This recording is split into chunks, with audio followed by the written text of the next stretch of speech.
এটা আমার আপনার জন্য বিশেষ এক অফার।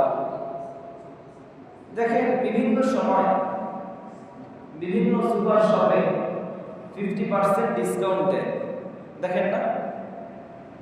ডিসকাউন্ট দেয় কি একই জিনিসের উপরে দেখবেন বিভিন্ন দিন উপলক্ষে, এই ঈদুল আজহা উপলক্ষে বিভিন্ন কোম্পানি সিঙ্গার ওয়ালটন ফ্রিজের উপর ব্যাপক ডিসকাউন্ট দিচ্ছে। আল্লাহ তাআলা আমাদেরকে এভাবেই সুযোগ করে আমার আপনার ব্যবসায় আখিরাতের জগতে লাভবান হওয়ার জন্য বিভিন্ন সময় অনেক বড় বড় অফার আমাদের জন্য রেখেছেন। তার মধ্যেই হলো এই জিলহজের শুরু 10 দিন। দেখেন সামান্য সংক্ষিপ্ত জিন্দেগি, উম্মতে মুহাম্মাদের জিন্দেগি কত হয়? 60 থেকে 70 বছর এভারেজ পাওয়ার হিসাব করলে 60 বছরই বেশি মানুষ কি করে? 60 থেকে 70 এর পর খুব কম মানুষ জীবিত থাকে। এই সংক্ষিপ্ত সময়ের মধ্যে আমাকে আপনাকে ব্যাপক পরিমাণ নেকি অর্জনের জন্য, আমাকে আপনাকে অল্প সময়ে অনেক সম্পদ উপার্জনের জন্যই আল্লাহ তাআলা এই বিশেষ বিশেষ সুযোগ করে দিয়েছে। এজন্য এমন মনে না করা যে এই সামান্য 10 দিন, এই 10 দিনে কি হবে, কি আবার ব্যতিক্রম জিনিস, কি আবার ব্যাপক নেকি আল্লাহ দিবে, এমন তো হতে পারে না। এমন চিন্তা চেতনা আসলে তার ঈমান নিয়েই টানাটানি লাগবে। এজন্য আল্লাহ তাআলার উপর দৃঢ় বিশ্বাস রেখেই এই শুরুর 10 দিন যে আমলগুলো আছে, এই আমলগুলো আমার আপনার দ্বারা সম্পন্ন করে অনেক নেকি অর্জনের যে সুযোগ আমাদের দিয়েছে, এই নেকিগুলো উপার্জন করার চেষ্টা করা। আল্লাহ তাআলা এই শুরুর 10 দিনের গুরুত্ব বুঝাতে গিয়ে তিনি কসম খেয়েছেন। দেখেন বিভিন্ন জিনিসের গুরুত্ব যখন বোঝায়, দুনিয়াতেও মানুষ একটা জিনিসকে গুরুত্ব দেওয়ার জন্য, একটা মানুষের কাছে বিশ্বাস স্থাপনের জন্যই বলে কি আল্লাহর কসম যে আমি এই কাজটা করি না। আল্লাহ তাআলা ঠিক মানুষকে গুরুত্ব দেওয়ার জন্য, গুরুত্ব বোঝানোর জন্য, মানুষ যাতে বুঝে গুরুত্ব, আল্লাহ বিভিন্ন সময় বিভিন্ন জিনিসের কসম খেয়েছেন। আল্লাহ তাআলা বলেন ওয়াল আসর, সময়ের শপথ। সময় অনেক মহামূল্যবান এক নিয়ামত। আমার জিন্দেগির এই 1 সেকেন্ড দিয়েছে, এই সেকেন্ড আর আমি ফিরে পাবো বলেন?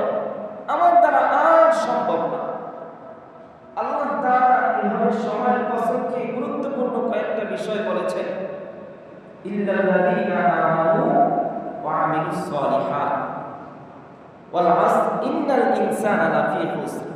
ইন্না হরফে মুশাব্বাহ বিল ফি'ল, নিশ্চয় তাকিদ দিয়ে আল্লাহ বলেন ইন্নাল ইনসানা লাফী খুসর, নিশ্চয় মানুষ সবাই ক্ষতিগ্রস্ত হবে। এখন আবার ইস্তিসনা করতেছে, ইল্লা বলে ইল্লাল্লাযীনা আমানু ওয়া আমিলুস সালিহাত, তবে ওই সকল লোক ক্ষতিগ্রস্ত না, ইল্লাল্লাযীনা আমানু, যারা ঈমান আনয়ন করেছে, ওয়া আমিলুস সালিহাত, এবং সৎ কর্ম করে, ওয়া তাওয়াসাউ বিল হক ওয়া তাওয়াসাউ বিস সবর, যারা হকের প্রচার প্রসার করে এবং ধৈর্য ধারণ করে। দেখেন বিষয়গুলো, এই বিষয়টা অনেক গুরুত্বপূর্ণ। বিষয়টা কি অনেক গুরুত্বপূর্ণ। আপনার এত ব্যস্ততা, এত বিষয় দুনিয়ায় বিভিন্ন ব্যস্ততা দেখায়, আল্লাহ বুঝিয়েছেন সময়ের কসমের পরেই যে তুমি সময় নিয়ে বড়াই করো, এই সময় করা তো আমার, তুমি যদি এই বিষয়গুলো মান্য করো তাহলে তুমি সফল, নতুবা তোমার এই জিন্দেগির কোনো দাম নাই। ঠিক তদ্রূপ আল্লাহ তাআলা বলতেছেন ওয়াল আসর, ফজরের সময়, ওয়া লায়ালিন আশর, 10 রজনী, ওয়াশ শাফঈ ওয়াল ওয়াতর, জোড় এবং বেজোড়। কি বুঝলাম? ওয়ালায়ালিল আশর, এই তাফসীরে রাইসুল মুফাসসিরিন হযরত আব্দুল্লাহ ইবনে আব্বাস রাদিয়াল্লাহু তাআলা আনহু বলেন, ওয়ালায়ালিল আশর দ্বারা উদ্দেশ্য হলো জিলহজ মাসের প্রথম 10 দিন এবং রজনী। এই 10 রজনী অনেক মূল্যবান, আল্লাহ স্বয়ং কোরআনের মধ্যে বলেছেন। এমনকি অসংখ্য অগণিত সাহাবায়ে কিরাম, তাবেঈ, তাবেঈ তাদের অভিমত হলো এই যে 10 রজনীর কথা বলেছে, এটা জিলহজ মাসের প্রথম 10 রজনী। এই 10 রজনীতে কি আছে? এমন 10 রজনীতে আমার আপনার জন্য কি ফায়দা, কি করণীয়? এই 10 রজনী এবং 10 দিন এটা আমার আপনার নেকি অর্জনের এক মহা মূল্যবান মহা ভান্ডার। আমার আপনার জন্য এটা সুবর্ণ সুযোগ। একটা আরবি কিতাব আছে যে লাতাইফুল মাফাতিহ, ইবনে রাজব হাম্বলি রাহমাতুল্লাহ আলাইহি তিনি লিখেছেন। সেই কিতাবের মধ্যে আমরা যে সকল আমল করি, অর্থাৎ লাইলাতুল কদর, লাইলাতুল নিসফি মিন শাবান, আশুরার শুরুর 10 দিন, জিলহজ মাসের শুরুর 10 দিন, এই সম্পর্কিত বিভিন্ন নেকি সামান্য সময়ের মধ্যে নেকি অর্জনের যে সুযোগগুলো, এইটা এই লাতাইফুল মাফাতিহ কিতাবের মধ্যে এনেছেন। এই কিতাবের মধ্যে লিখেন, তিনি বলতেছেন, ইবনে রাজব হাম্বলি প্রত্যেককে লক্ষ্য করে বলেন যে হে যুবকরা, হে গুনাহ করতে করতে আল্লাহ তাআলার পথ থেকে বিমুখ বান্দা বান্দীরা, তোমাদের জন্য যে জিলহজ মাসের শুরুর 10 দিন আসছে, এই 10 দিনে নেকি অর্জনের অনেক মহামূল্যবান সুযোগ। এই 10 দিনে তোমরা নেকি করতে করতে তোমাদের গুনাহ খাতা মাফ করে তোমাদের দিলে যে কালো দাগ পড়েছে, দাগগুলো তোমরা দূর করে ফেলো। আরো বলতেছেন, হে 60-70 বছর বয়সে উপনীত বৃদ্ধরা, তোমরা তোমাদের জিন্দেগীর যে মহামূল্যবান সময়গুলো তোমরা নষ্ট করে ফেলেছ, তোমাদের জন্য এখনই সময়। সামনে যে জিলহজ মাসের 10 দিন আসছে, 10 দিনে নেকি করতে করতে আখিরাতের যে ঘাটি, কবর, হাসর, মিজান, ফুলসিরাত, এইগুলোর যে সামানা দরকার, এই সামানা তোমরা এখনই তৈরি করো। এই 10 দিনে বিশেষ যে আমল, কি আমল করব?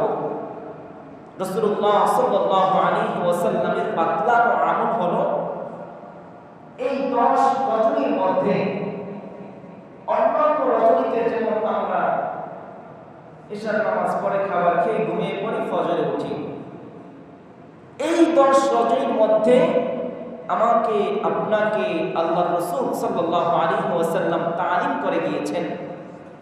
এই 10 রজনীতে আমার জন্য করণীয় হলো অন্যান্য রজনীর মতো না কাটানো, অন্যান্য রজনীর চেয়ে ব্যতিক্রম ভাবে জীবন পার করা। অন্য রজনী ঘুমিয়েই থাকতাম, এই রজনীতে ভোর রাত্রে উঠব। ভোর রাতে উঠে 2 রাকাত 4 রাকাত তাহাজ্জুদের সালাত আদায় করে আল্লাহর কাছে মোনাজাত করব। আল্লাহর কাছে আমার দুনিয়ার যত প্রয়োজন, আখিরাতের যত প্রয়োজন সব ব্যক্ত করব। অন্যান্য রজনীতে আমি ঘুমিয়ে থাকতাম, এই রজনীতে যদি আমি ভোর রাত্রে উঠতে নাও পারি, ঈশার পরে নফল সালাত আদায়ের পরে যে সকল জিকির আজকার আছে, সুবহানাল্লাহ, আলহামদুলিল্লাহ, আল্লাহু আকবার, আস্তাগফিরুল্লাহ, এগুলো তাসবিহাত আদায় করে তারপর ঘুমানো। কি ফায়দা? আল্লাহ রাসূল সাল্লাল্লাহু আলাইহি ওয়াসাল্লাম বলেন, এই যে লাইলাতুল কদর, আমরা যেটা রমজানুল মুবারকের বেজর শেষের 10 রজনীর এক রজনীতে পাই, তাই না? যে কোনো এক রজনীতেই তো কোন রজনী এটা নিশ্চিত নয়। আমার আপনার জন্য সেই লাইলাতুল কদর অনেকে আলহামদুলিল্লাহ আমল করি পূর্ণ বেজর 5 দিন অথবা 4 দিনই, অনেকে হয়তো 27-এ আমল করি আর খবর নাই। আল্লাহ রাসূল সাল্লাল্লাহু আলাইহি ওয়াসাল্লাম বলেছেন, যে ব্যক্তি এই জিলহজ মাসের শুরুর 10 দিনের রজনীগুলোতে আল্লাহ তাআলার ইবাদত বান্দিগির মধ্যে লিপ্ত থাকে, আল্লাহ তাআলা তাহাকে লাইলাতুল কদরে যে প্রতিদান, অর্থাৎ 1000 মাস ইবাদত করলে যে প্রতিদান আল্লাহ তাআলা ওই এক রজনীতে তাকে দান করেন। তাহলে কি বুঝলেন?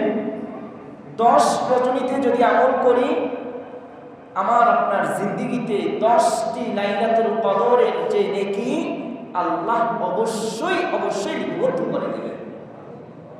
ভাই একটু ফিকির করা যাবে না? আমল করা যাবে না ইনশাআল্লাহ? পরিবার বর্গ যারা আছে সকলকে নিয়ে আমল করব। আর কি আমল ভাই? এই শেষ দশকের রাসূলুল্লাহ সাল্লাল্লাহু আলাইহি ওয়াসাল্লাম আমাদেরকে যে আমল শিখিয়ে দিয়েছেন তার মধ্যে অন্যতম আমল হলো শেষ দশকের দিনগুলোতে রোজা রাখা। শেষ দশকের যে শেষ দশক তো না, শুরুর দশক, জিলহজ মাসের শুরুর 10 দিন দিনে রোজা রাখা। কি ফায়দা? আল্লাহ রাসূল সাল্লাল্লাহু আলাইহি ওয়াসাল্লাম বলেন, যে ব্যক্তি জিলহজ মাসের শুরুর 10 দিন রোজা রাখবে, প্রত্যেকটা রোজার বিনিময় আল্লাহ তাআলা 1 বছর রোজা রাখার সমপরিমাণ নেকি আল্লাহ তাকে দান করে দিবেন। একটা রোজায় 1 বছর। তাহলে 10টা রোজা রাখলে কত বছর? 10 বছর। 5টা রোজা রাখলে 5 বছর। আপনি 2টা রাখেন, কয় বছর? 2 বছর। একটা রাখেন, 1 বছর রোজা রাখার সওয়াব আল্লাহ দান করেন। এমন শর্ত না যে পুরো 9 দিন, যেটা 10 দিন তো না, 9 দিন পুরোটাই রাখবো এমন তো না। এমন যদি সম্ভব হয় আলহামদুলিল্লাহ পুরো 9টাই রাখবো। যদি সম্ভব না হয় আপনি 1টা পারেন, 3টা পারেন, 2টা পারেন, আপনার সাধ্য অনুযায়ী যে কয়টাই পারেন এই রোজা রাখা। এবং শেষ যে আরাফার দিন 9 জিলহজ, এবার বলে আল্লাহ তাআলা হাবিব মুহাম্মদুর রাসূলুল্লাহ সাল্লাল্লাহু আলাইহি ওয়াসাল্লাম বলে, সিয়াম ইয়াউমি আরাফাতা আহতাসিবু আলা আল্লাহি আন ইউকাফিরা as-sanata allati qabla was-sanata allati ba'da। সরকার দো আলম মুহাম্মদুর রাসূলুল্লাহ সাল্লাল্লাহু আলাইহি ওয়াসাল্লাম বলে, সিয়াম ইয়াউমি আরাফাতা আহতাসিবু আলা আল্লাহ, আরাফার দিনের রোজার ব্যাপারে আমি আশাবাদী, আইয়ুকাফিরা as-sanata allati ক্বাবলা, আল্লাহ রাব্বুল আলামিন পূর্বের 1 বছরের গুনাহ maaf করে দিবেন, ওয়াস-সানাতা allati বা'দা, এবং পরবর্তী জিন্দেগীর 1 বছরের গুনাহ আল্লাহ maaf করে দিবেন। কয় দিনের রোজা ভাই? 1 দিন, জিলহজ মাসের 9 তারিখ। রাখা অনেক কঠিন। এখন প্রশ্ন আসতে পারে যে জিলহজ মাসের 9 তারিখের রোজা রাখলে 1 বছর পূর্বের গুনাহ maaf, সামনের 1 বছরের মাaf। তো পূর্বেরটা বুঝলাম যে পূর্বের 1 বছর maaf হয়েছে, তাই না? সামনেরটা কি? আমার শায়েখ ও মুর্শিদ ফরিদাবাদ মাদ্রাসার মুহতামিম সাহেব আল্লামা আব্দুল কুদ্দুস সাহেব দামাত বারকাতুহু আলিয়া, তিনি বলেছেন যে পূর্বের 1 বছরের, সামনের 1 বছরের গুনাহ কেমনে আল্লাহ maaf করবে? তিনি বলতেছেন যে আল্লাহ তাআলা তার মধ্যে এমন হিকমত তৈরি করে দিবেন, আল্লাহ তাআলা তাকে এমন হিকমত দিবেন যে তার 1 বছর যে গুনাহ হয়তো তার মাধ্যমে ওই গুনাহ থেকে আল্লাহ তাকে দমন করে রাখবেন। বুঝলেন? আল্লাহ তাআলা আমাদের জন্য অনেক সহজ করেছেন। জিন্দেগিতে তো ভাই গুনাহ করতে করতে করতে নেকির কাজ করতে মনেই চায় না। নেকির কাজ করতে মনেই চায় না।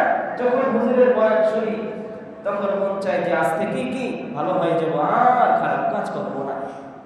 এরপরে মসজিদ থেকে বের হয়ে যাওয়ার পর, মসজিদ থেকে চলে যাওয়ার পর আমার দিলে আর সায় দেয় না যে যাই আবার মসজিদে গিয়ে ভালো কাজ করি, নামাজ পড়ি, জিকির আজকার তাহলিলাত যেগুলো আছে এগুলো ঠিকভাবে আদায় করি।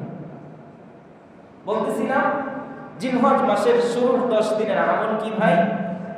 এক নম্বর আমল হলো রজনীগুলোতে বেশি বেশি সালাত, নফল সালাত আদায় করা, বেশি বেশি নফল সালাত আদায় করা। 2 নম্বর দিনের বেলা রোজা রাখা। পারবো না ইনশাআল্লাহ ভাই? রোজার ক্ষেত্রে আপনি যদি 9টা নাও পারেন, 3টা 4টা 5টা যে কয়টাই পারেন এগুলো রাখবেন। তবে আরাফার দিন 9 তারিখের রোজাটা অবশ্যই আমরা সকলে রাখবো ইনশাআল্লাহ। এরপরের বিষয়, এই রজনীগুলোতে বেশি বেশি রাসূলুল্লাহ সাল্লাল্লাহু আলাইহি ওয়াসাল্লাম সুবহানাল্লাহ, আলহামদুলিল্লাহ, আল্লাহু আকবার এই তাকবীরগুলো বলার জন্য বেশি বেশি বলেছেন।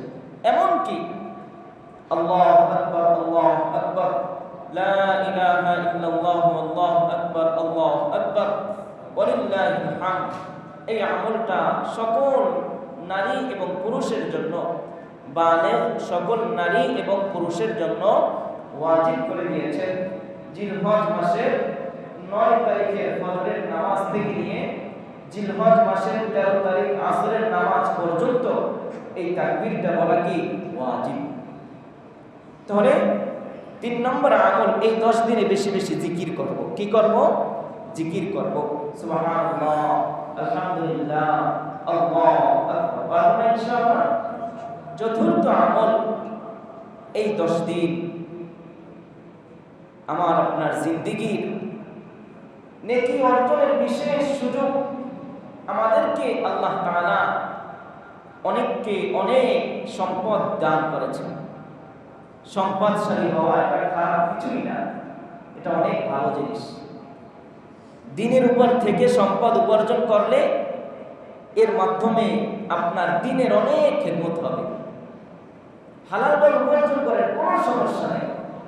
আপনার সম্পদ থাকলে দিনওয়ালা যদি দিন হয়, আপনার প্রতি বছরই যাবে বাইতুল্লাহ গিয়ে একটা হাজিরা দিয়ে আসে। আছে না ভাই? অনেক সম্পদশালী এমন অনেক আছে, প্রতি বছর বাইতুল্লাহ গিয়ে একটা উমরা করে আসি, 1 বছর 2 বছর পর পর বাইতুল্লাহ গিয়ে হজ করে আসি। এটা আপনার দিল তখন যাবে। আপনার সম্পদ আছে, কোন একটা ভালো লোককে আপনি কিছু দিলেন যে তোমার সংসার চলতে তো কষ্ট হয়, তুমি এটা নিয়ে সুন্দর করে দিন মোতাবেক, শরিয়াত মোতাবেক তোমার সংসারটা তুমি চালাও। বলতেছিলাম এই জিলহজ মাসের শ্রেষ্ঠতম আমলের মধ্যে অন্যতম আমল হলো হজ্জে বাইতুল্লাহ। হজ্জে বাইতুল্লাহ, বাইতুল্লাহ হজ জীবনে একবারই ফরজ হয়। কয়বার? একবার। রাসূলুল্লাহ সাল্লাল্লাহু আলাইহি ওয়াসাল্লাম এই বাইতুল্লাহ হজের ব্যাপারে বলেন, আল্লাহ তাআলা যাদের উপরে হজ ফরজ করেন বিলম্ব না করা, কারণ কখন তার মারাজ অসুস্থতা এসে উপনীত হয় সে তো তা কল্পনাও করতে পারবে না। সে নিশ্চিত না যে অসুস্থতা কখন তাকে এসে গ্রাস করে। এজন্য হজ ফরজ কখন হয়?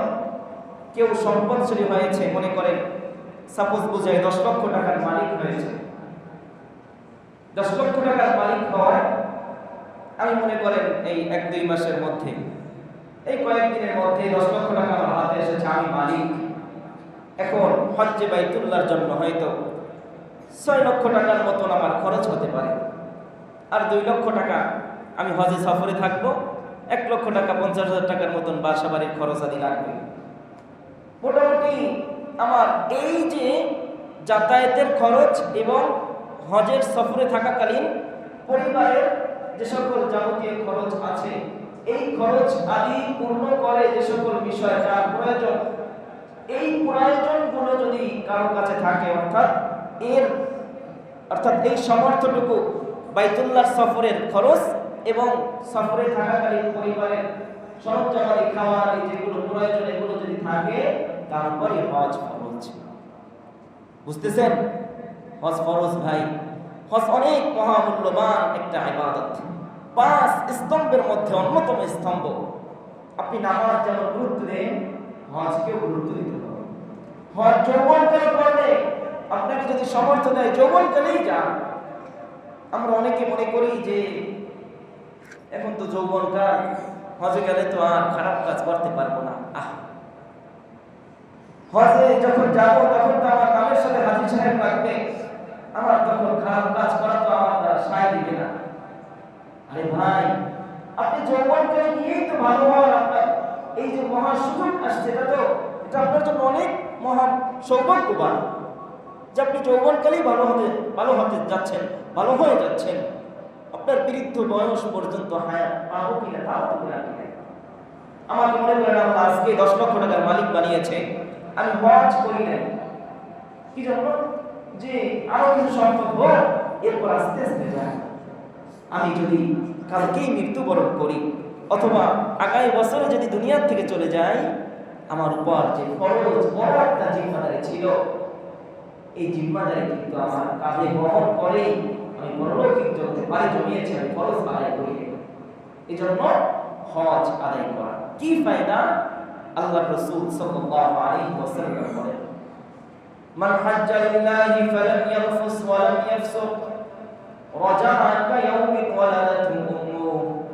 সরকার দো আলম মুহাম্মদুর রাসূলুল্লাহ সাল্লাল্লাহু আলাইহি ওয়াসাল্লাম বলেন, মান হাজ্জা লিল্লাহ, যে ব্যক্তি আল্লাহ তাআলার জন্য হজ করলো, ফালাম ইয়ারফুস ওয়া লাম ইয়াফসুক, সেখানে কোনো খারাপ কাজ করেনি এবং ফিসকি কাজ করেনি, রাজাআ কায়াউমিন ওয়ালাদাতু উম্মু, সে হজ থেকে এমন ভাবে ফিরে আসলো, রাজাআ কায়াউমিন ওয়ালাদাতু উম্মু, কেমন যেন তার মা তাকে আজকে প্রসব করিয়েছে, কেমন যেন সে আজকে মায়ের গর্ভ থেকে দুনিয়ায় আগমন করেছেন।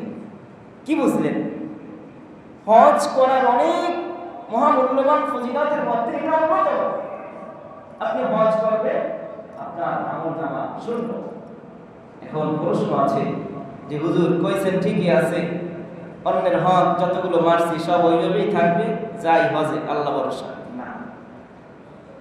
বান্দার হক যেগুলো বান্দার সঙ্গে সম্পৃক্ত, এগুলো প্রতি বছর হজ করলেও এই হক আপনি শেষ করতে পারবেন না যতক্ষণ না হকুল ইবাদ বান্দা থেকে আপনি মা অথবা তাকে জমে হোক বুঝ না দিতে পারবেন।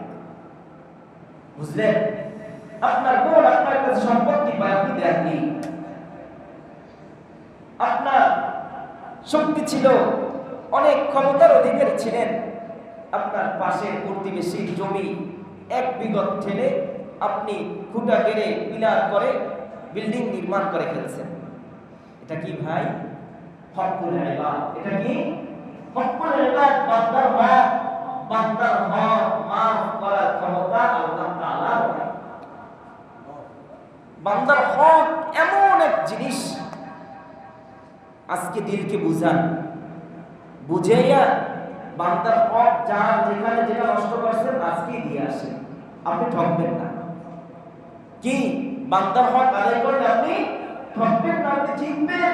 কারণ কি? আপনাদের আমি বলেছিলাম আর পূর্বে, হাসরের ময়দানে সবচেয়ে বেশি আফসোসগ্রস্ত হবে কারা? হাসরের ময়দানে সবচেয়ে বেশি আফসোস করবে তারা যারা দেখবে অনেক সম্পদ দিয়ে, অনেক নেকি দিয়ে হাসরের ময়দানে বসছিল। কারণ তারা মানুষের খিদমত করছিল, ঠিকভাবে নামাজ পড়ছিল, হজ আদায় করছিল, সব কিছু তো নেকি আছে না? এত কাজ করছি, সবগুলো নেকি আছে। দেখবো অনেক নেকির পাহাড় নিয়ে হাসরের ময়দানে বসছি। ঠিক আছে, জান্নাতে যাব, নেকি তো মোটামুটি মাশাআল্লাহ অনেক নেকি। হাঁটতেছি পিছন দিক থেকেই বলবে আল্লাহ, এত সমাজের মধ্যে অনেক বড় বিদ্যমান এক সময় ছিল, আমার সম্পদ, সে তার প্রতিবেশী হয়েছিলাম, সে আমার সম্পদ জোর জবরদস্তি করে নিয়ে গিয়েছিল। আল্লাহ তাআলা তখন বলবে যে কি এই কথা কি সত্য? বলবে হ্যাঁ।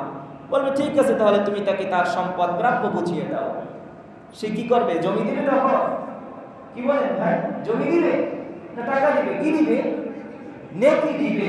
তখন টাকার কোনো বাহাদুরি, এই জোর জবরদস্তির কোনো বাহাদুরি চলবে না, শুধু নেকির মাধ্যমে তখন লেনদেন, নেকি দিয়ে দিবে। এক পর্যায়ে আবার তাকে দেওয়ার পর সামনের দিকে যাচ্ছে, পিছন দিক থেকে ডাক দিবে, আল্লাহ একে তো জান্নাতের ফয়সালা করেছেন, এর কাছে তো আমার বড় একটা লেনদেন আছে। আল্লাহ একে আপনি দুনিয়ায় ক্ষমতাশীল বানিয়েছিলেন, আল্লাহ তাকে আপনি মান্য একজন ব্যক্তি সমাজের মধ্যে আপনি তাকে নির্মাণ করেছিলেন, নির্ণয় করেছিলেন, সবাই তাকে মানত, সবাই তাকে শ্রদ্ধা করত। আল্লাহ সে আমার একটা ফয়সালা করে দিয়েছে, এমন ফয়সালা বেইনসাফি ভাবে ফয়সালা করে দিয়েছে। আল্লাহ ওইখানে আমার 1 কোটি টাকার সম্পদ ছিল, কিন্তু তার ফয়সালা মোতাবেক আমার ওই সম্পত্তি থেকে আমি বঞ্চিত হয়েছি। আল্লাহ বলবেন কি সত্যি কথা, ঘটনা সত্য? বলবে হ্যাঁ। বলবে তোমার যে নেকি আছে দিয়ে দাও। এভাবে তার নেকি শূন্য হয়ে যাবে, এখন আর নেকি নাই। পিছন দিক থেকে জান্নাতের ফয়সালা, জান্নাতে যাবে এখন মোটামুটি আবার ডাক দিবে। পিছন দিক থেকে বনে ডাক দিচ্ছে, আল্লাহ এটা আমার ভাই, আমার বাবা মারা গিয়েছিল, মারা যাওয়ার পর এই ভাইটা আমার সম্পত্তি ঠিকঠাক ভাবে বুঝিয়ে দেয়নি। বলবে ঘটনা কি সত্য? বলবে হ্যাঁ। এখন নেকি তো নাই, কি দিবে? নেকি নাই, নেকি শূন্য। ওই বন্ধুদেরকে বলবে তোমার যে গুনাহ আছে, তোমার গুনাহকে এই ভাইয়ের কাঁধে চাপিয়ে দাও। এক পর্যায়ে সে নেকি শূন্য হয়ে গেল এবং গুনার পাহাড় নিয়ে তার ঠিকানা সে জাহান্নাম বানিয়ে দিল, তার ঠিকানা হয়ে গেল জাহান্নাম।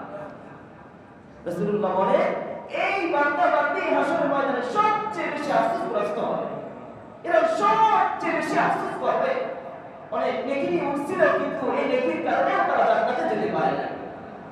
এজন্য বলি বিভিন্ন সময় যে নেকির কথা বলি, আজকের যে বিষয়টা বলতেছিলাম যে হজ করে আসলে তার আমলনামা একেবারে শূন্য, গুনাহ শূন্য হয়ে যায়, এগুলো হকুল্লাহ, আল্লাহর হকের সঙ্গে যা সম্পৃক্ত।